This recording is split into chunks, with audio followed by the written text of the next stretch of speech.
नमस्ते, मैं Surendra Nishad loco pilot. आज मैं आप लोगों को बताऊंगा कि एएलपी सीबीटी 2 में कौन सा पार्ट ज़्यादा इंपॉर्टेंट होता है।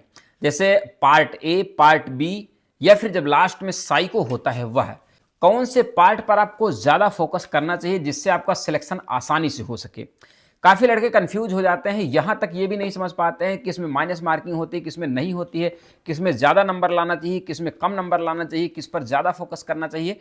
सारा कुछ आज डिटेल्स बताऊंगा, क्योंकि जो पार्ट ए दे दिए हैं यह वीडियो सिर्फ उन्हीं के लिए है जो इस पार्ट ए में अधिक नंबर नहीं लाए, 30 से कम नंबर है, वो लोग इस वीडियो को ना देखें।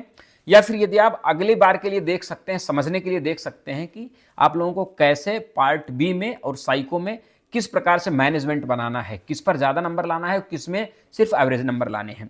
सबसे पहले मैं बात करूंगा पार्ट ए की। पार्ट ए में आप लोगों को जैसा कि पता होगा कि 100 नंबर का पूरा पेपर होता है, जिसमें आपको 90 मिनट दिए जाते हैं। माइनस मार्किंग 1/3 होती है। अब आप लोगों को मैं बता दूं इसका जो नंबर बनेगा। अब हाँ, एक चीज़ और पहले समझ लीजिए, इसका जो सिलेबस है वह भी, जैसे reasoning, math, basic science and engineering, drawing, ये इसका सिलेबस होता है। इसमें आप लोगों को खास बात क्या है, जो सीबीटी 1 पास किया है वो तो समझ ही रहा होगा कि उसमें रीजनिंग, मैथ आप लोगों को आना ही आना है, उसी को रिवाइज कर लीजिएगा। आप लोगों का जो एक्स्ट्रा पार्ट बन रहा है वो basic science and engineering, drawing का बन रहा है। तो उसके लिए मैं आप लोगों को एक बुक दिखा दे रहा हूँ, बेसिक साइंस एंड इंजीनियरिंग की। यह बुक आप लोग ले सकते हैं, इससे ले लेंगे आपका basic science and engineering cover हो जाएगा। अब बात करते हैं कि यह पार्ट कितना इंपॉर्टेंट है। देखिए, इस पार्ट का जो फाइनल लिस्ट बनती है, फाइनल मेरिट बनती है, उसमें 70% जोड़ा जाता है। तो आप लोगों का समझ सकते हैं जो फाइनल मेरिट बनती है यह काफ़ी ज़्यादा अच्छा रोल निभाता है, काफ़ी महत्वपूर्ण रोल निभाता है। इसलिए इसमें आप लोगों को अच्छा नंबर लाना ज़रूरी है। इसी से आपकी फाइनल मेरिट डिसाइड होती है। देखिए, इसमें जैसे सीबीटी 2 के लिए आप क्वालिफाइड हुए हैं, मान लीजिए अभी 1.5 लाख बच्चे हैं। लास्ट में जब साइको के लिए क्वालिफाइड किए जाते हैं उस समय आपके 80 लाख लगभग बच्चे बचेंगे।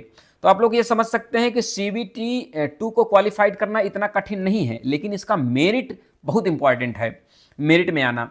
तो इसके बाद आप लोगों का जब पार्ट बी एक होता है, जिसमें 75 नंबर का टेक्निकल होता है, उसमें भी माइनस मार्किंग होती है। इसमें आप लोगों को लाना होता है सभी कैटेगरी के, जनरल, ओबीसी, एससी, एसटी, सभी को 35% लाना होता है। 35% बनेगा 26.25 नंबर।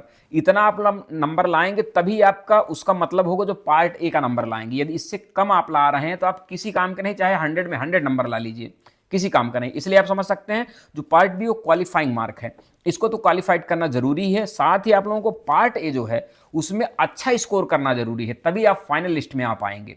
ये समझने वाली बात है, इसको आप लोगों को समझ लीजिए। जैसे आप डीजल मैकेनिक से, फिटर से, इलेक्ट्रीशियन, जिससे भी आप हैं, तो वो ट्रेड आप लोगों को पढ़ना है, सही से पढ़ना है। बहुत ज़्यादा नहीं कि आप 50-60 नंबर ला लो, इतना नहीं, कम से कम 40 तो आप एवरेज बना के चलो, जिससे आप लोगों का कम से कम 30 नंबर तो आ ही जाए, जिससे आप लोगों को रिस्क ना रहे।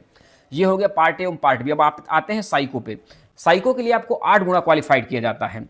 सीबीटी 2 के लिए 15 गुना क्वालिफाइड किया जाता है, साइको के लिए 8 गुना क्वालिफाइड किया जाता है। तो आप लोगों का लगभग 80,000 बच्चे क्वालिफाइड होंगे साइको के लिए। साइको में आपका 5 पार्ट पूछा जाता है, पांचों पार्ट में आप लोगों को क्वालिफाइड होना जरूरी है। अब इसमें 30% जुड़ता है